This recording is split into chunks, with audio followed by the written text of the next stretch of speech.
Hey you guys, it's Sarah here and welcome to my channel DIY Busy Books. In this video, I'm going to show you how I make an itsy bitsy spider themed activity page for a children's busy book made out of felt.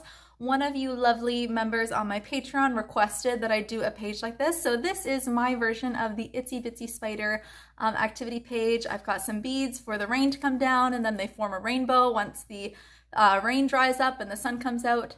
And then of course the spider himself can go up and down the water spout. So if you'd like the template for this, I have it in bulk available on my Patreon, both in JPEG and SVG. So you can check that out if you're interested in it. I'm going to be selling these at a craft show that I have tomorrow actually. And I'm really happy with how they turned out. So here is how I make it. Thanks so much you guys for watching and I'll see you in the next video. As always, I'm starting out with an 8" by 8" sheet of 1.2mm stiff Korean felt. I have this available on my website. It's the felt that I use pretty much for everything. And then here are the pieces that are included in my template. You'll need a blue piece for the house. You'll have one cloud. You'll have one downspout. You'll have 2 of these white squares, and then you'll have 8 of these little gray squares. You will also have a gray roof. You'll have a little gray circle for the bottom of the downspout. You'll have a shape of a spider. You'll have a black circle. You'll have 2 white eyes and 2 black eyes for the spider. And then you will also have 1 white piece for the gutter of the house. You'll also need a ton of pony beads. And I also have, this is not included in the template, but just freehand, I have a little strip of green. It is optional if you want to add that. I found that I just needed a touch of green in this page to have all the colors on it that I wanted to. So I use my scallop edge fabric scissors and I just cut a little strip and that will just be clipped at the bottom. You'll see in a minute how I'm going to use that. And then also I always have these 4cm circles.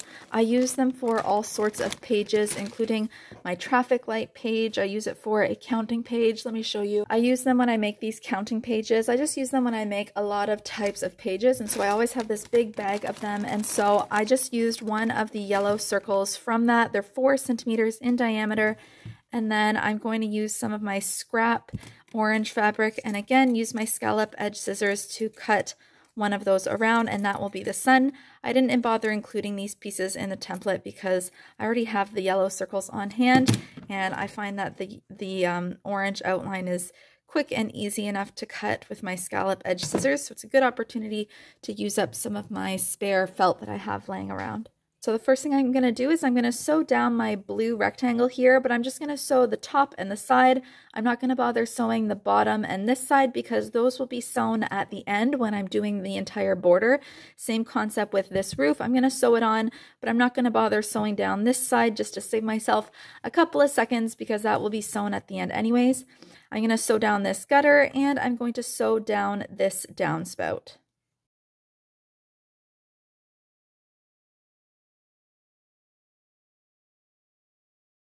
The next thing I'm going to do is I'm going to take my black pen and I'm going to put a little dot on right above the center of the spout and then right directly below it. That's where I'm going to be doing some cuts and putting in a string for the spider to go up and down. And then I'm going to, along this same line, I'm just going to draw another 5 dots. 1, 2, 3, 4, 5, about 1 centimeter apart. And then I'm going to try to line those up at the bottom, and again another 5, 1, 2, 3, 4, 5. And what I'm going to do is I'm going to kind of fold my page over, and I'm going to make just a few little slits, just small inserts, because the type of string that I'm using is a new type of string. It's a lot stronger. It's actually, I think it's a hemp. I just got it from my local dollar store, but it's just really strong. You cannot, if I try to pull 2 pieces of it apart, it's really difficult. Like, it's a very strong type of string, but because I'm using such a thick string, it doesn't easily go through the felt. So that's why I'm just making these little incisions so that it can pull through pretty easily.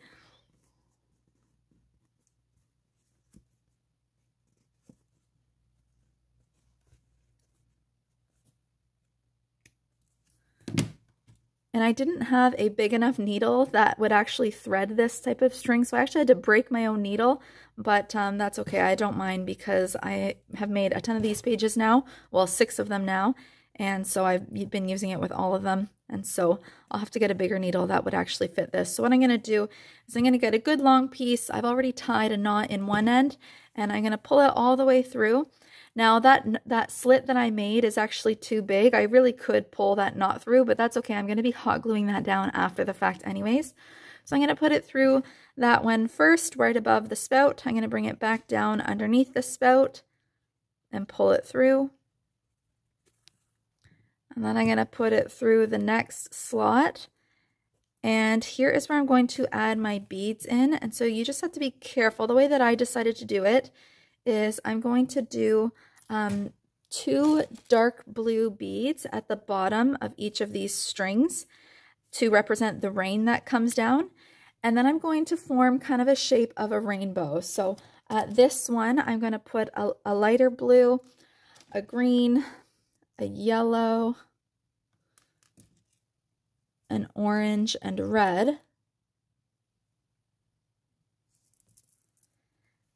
And then I'll pull that through the top.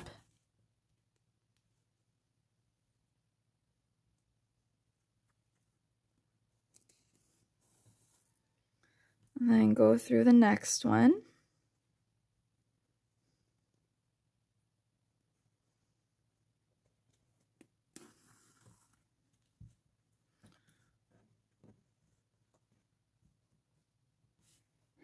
And then in this next one, I'm going to do the exact same thing, except I'm going to skip the light blue bead. So I'm going to have a red, orange, yellow, green, and I'm not going to have the light blue bead that goes with the rainbow. I'm just going to do the 2 dark blue beads at the bottom to represent the rain that comes down.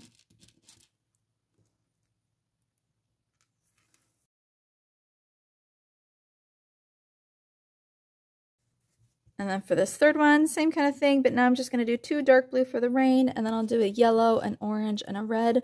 Really, I should have started from the other side, and it would have made sense. You would have seen me building the rainbow from left to right in order instead of from right to left.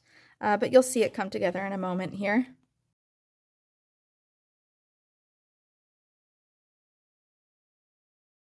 On the 4th string, we'll just have red, orange, dark blue, dark blue.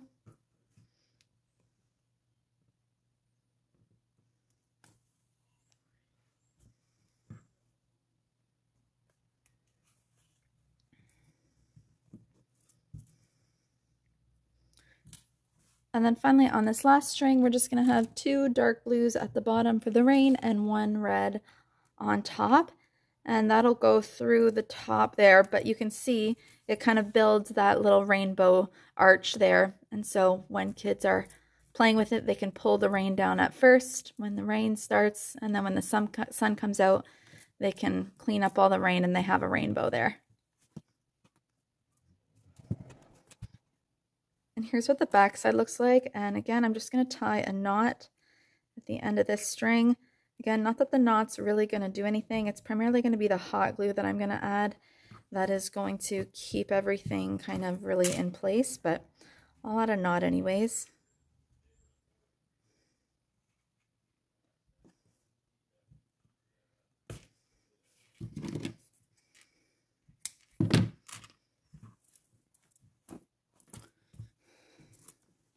Next thing I'm going to do, just so I can get all the sewing out of the way, is I'm going to grab another sheet of 8" by 8" felt, and I'm using a less expensive, lower quality of felt that I get from Amazon. It's still a stiff felt, but it's thinner, and I wrapped it with this really cute fabric.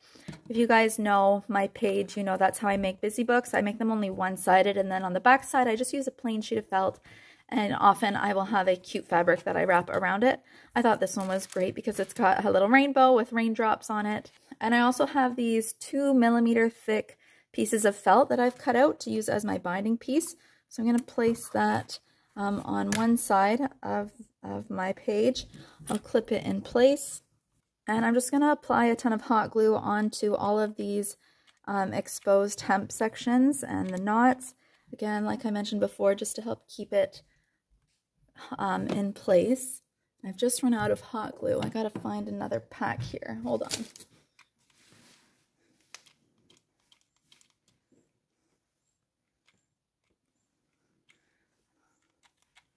Okay, so you can see I've applied hot glue all over, and I'm just going to flip that over and put it down in place. And always be careful not to apply hot glue too close to the edges, because we are going to need to sew around the border, and we don't want to have hot glue, our needle, going through dried hot glue, because it will break the needle or damage it.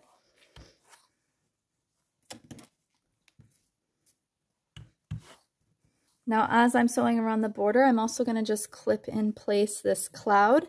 I'm just going to sew it down right here on the side, and I'll have to fold it up so that I'm not sewing the top part down, because I want the cloud to be able to open up. So I'm just going to sew right down there, and then I'm also going to take my strip of grass and I'll clip that down, and I'll sew it down at the bottom when I'm doing the border as well. Okay, that's all the sewing done and out of the way. Now I'm just going to hot glue on these two windows, and I'll use the little gray squares to make it look like a little window.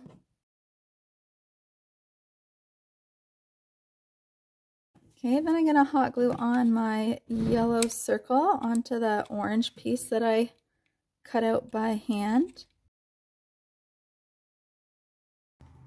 And I will hot glue that sun underneath the cloud.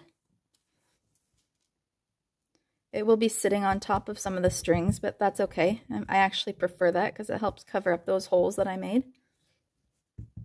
And then I have this little gray circle that's to be hot glued down at the bottom of the spout, just to make it look a little bit more three-dimensional.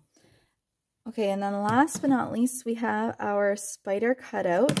And so you're going to take one of the copies of the spider, and I just lay it down underneath the string. And I'm going to take the black circle and just hot glue on the sides of the spider and put that black circle over top, leaving the center open so that it can still move up and down the string. So I'll push that down at the sides so that the sides are hot glued down and so that the spider can't come off. And then I have the two white eyes and the two black eyes that I'll hot glue down. And I can't forget everyone's favorite part, which is using my heavy duty hole punch to put in 2 holes into the binding piece so that the pages can be connected with binder rings. Okay, so that is the page. I'm really happy with how it turned out. So the Itsy Bitsy Spider goes up the water spout, and then down comes some rain and washes the spider out, and then out comes the sun and dries up all the rain, and kids can play with the beads to form a little arched rainbow, and the Itsy Bitsy Spider goes up the spout again. So I love that there's a lot of movement on the page, but there are no like detachable pieces, so nothing can get lost. And the back side is really cute as always. And yeah, it's a really easy template. There's not a lot of cuts, but it's really colorful, and I'm just really happy with how it turned out. So thank you to the wonderful woman who recommended that I do a page like this. I'm really happy with it. Altogether, including cutting time for this page, it took me about 30 minutes to assemble it. That includes all of the cutting time, all the time to get the beads on, and all the hot gluing time. I have details on my Patreon with how much this cost in the cost of materials, and then how much I'm going to sell it for personally at craft shows. So if you're interested in those kinds of details, consider checking out my Patreon. But if not, I thank you guys so much for watching, and I will see you in the next video.